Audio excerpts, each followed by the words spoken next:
जैसा कि आज का जो क्लास है वो क्लास 7 के दूसरे चैप्टर घातांक से लिया गया है। ठीक है, आज हम लोग घातांक के बारे में डिस्कस करते हैं। जैसे घातांक के जो नियम होते हैं वो नियम कैसे आए, उसकी क्या जरूरत पड़ गई, ये सारी चीजें आज हम लोग इस क्लास में डिस्कस करेंगे और घातांक के कुछ प्रश्न भी हम लोग सॉल्व करने की कोशिश करेंगे। इसके लिए आप ध्यान से देखिए घातांक का कॉन्सेप्ट आया कैसे। जैसे 2 गुणे 2, अगर हम 2 का गुणा 2 बार करते हैं तो 2 गुणे 2, इसकी एक घात और इसकी एक घात। इसको जो लिखने का तरीका होता है, इसकी हम घात को जोड़ लेते हैं। जैसे 2 गुणे 2 है, इसका मान 4 होता है, तो उस 4 को रिप्रेजेंट करने का एक तरीका ऐसे लिया गया, 2 गुणे 2, 2 की घातें 2। ऐसे ही 2 गुणे 2 गुणे 2, इसको लिखने का जो तरीका है, इसकी एक घात, इसकी एक घात, इसकी एक घात, तीनों घात जोड़ लिया गया, 2 की घात 3। इसका मान वही होगा जो 2 गुणे 2 का होगा। इसको लिखने की एक व्यवस्था बना दी गई। जैसे 2 का गुणा अगर हम सपोज कई बार करें, 50 बार करें, ठीक है, तो वो गुणा हम पॉसिबल नहीं है 2 का गुणा 50 बार करें।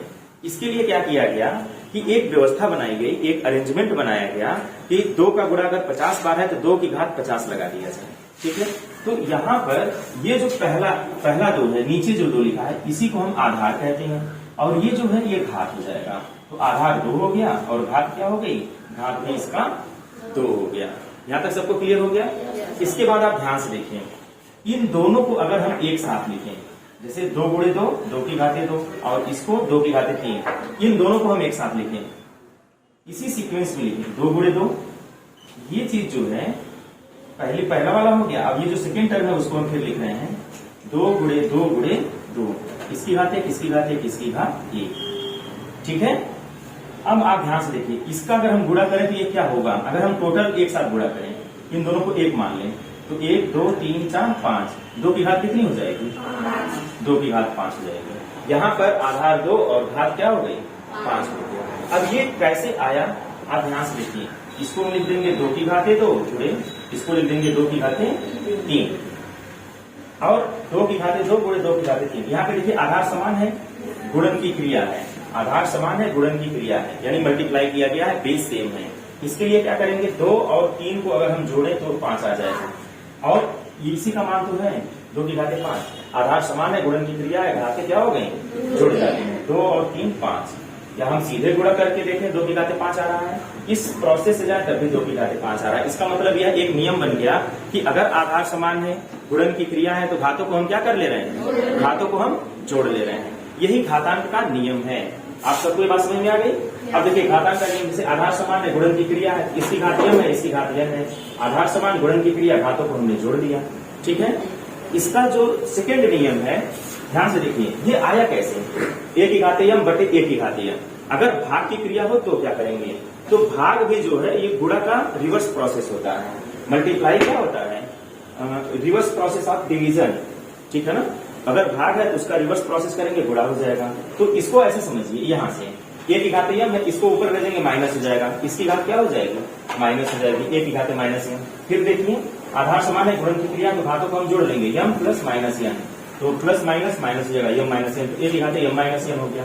इसका मतलब ये हुआ कि आधार समान है, भाग की क्रिया है, तो घातें घट जाती हैं। अब इसको हम यहाँ ऐड करते हैं, आधार समान है, गुणन की क्रिया है, तो घातें क्या हो जाती हैं, जुड़ जाती हैं, और गुणन की जगह पर भाग की क्रिया हो तो घातें क्या हो जाती हैं। बस यही 2 नियम आप अगर तैयार कर लेते हैं तो घातांक के सारे नियम आपको पता चल जाएंगे।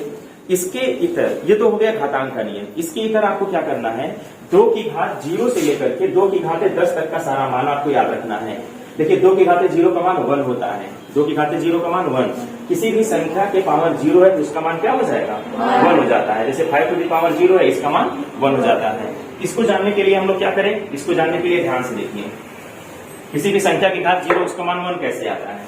जैसे 2 की घातें 0 है, इसका मान 1 कैसे आया, तो आप ध्यान से देखिए, 2 की घातें 0 है, इसको हम ऐसे लिख सकते हैं, जैसे 2 की घातें 5 लिख दें बटे 2 की घातें 5 लिख दें। इसको अगर हम काटते हैं तो क्या हो जाएगा, 1 आएगा, 1 आएगा कि नहीं, आप ऐसे समझिए।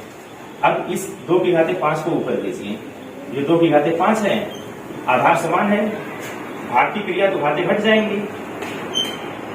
तो आप बताइए, 5 में से 5 जाएगा, 2 की घातें 0 आ जाएगा, और अगर हम इसको काट देते हैं यहाँ पे क्या आ जाएगा, 1 आ जाएगा। इसका मतलब जानते क्या हो गया, ऐसे समझिए 2 की घाते 5 बटे 2 की घाते 5, ये दोनों कट के 1 आ गया।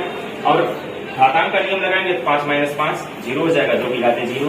यानी किसी भी संख्या के पावर क्या है, 0 है तो उसका मान क्या हो जाएगा, 1 हो जाएगा। किसी भी संख्या के पावर अगर 0 है तो उसका मान 1 हो जाएगा। इससे कोई दिक्कत किसी को, यहाँ तक समझ में आ गया। ऐसे 3 की घात 0 रहे तो उसका मान 1 हो जाएगा, 4 की घात 0 रहे उसका मान 1 हो जाएगा। अब हम लोग कुछ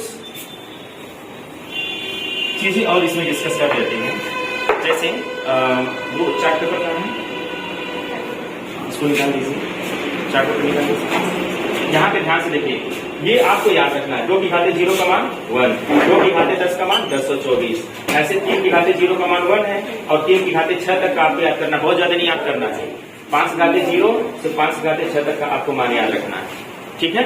तो ये सारे मान आप बहुत आसानी से याद कर सकते हैं। और ये जो है घातांक का नियम है, ये क्या है, घातांक का नियम है। इसको जरा आप देखिए, घातांक का नियम इस तरह से आप इसको बना सकते हैं, a की घाते m गुणे a की घाते n, a की घाते m प्लस n, और a की घाते m गुणे a की घाते माइनस n, a की घाते m माइनस n। तो ये घातांक का नियम को एक चार्ट बना लीजिए, ठीक है। इसको अपने स्कूल के जस्ट कमरे के दीवार पे चस्पा कर दीजिएगा, और एक चार्ट आप लोग इसका बना लीजिएगा, 2 की घाते 0 से लेकर 2 की घाते 10 तक का, और इसको आपको याद रखना है, ठीक है ना। ये पूरा आप बना लीजिएगा जितना यहाँ पे बोर्ड पे लिखा हुआ है। यहाँ पे सभी लोग समझते हैं। अब हम लोग कुछ प्रॉब्लम को सॉल्व करते हैं।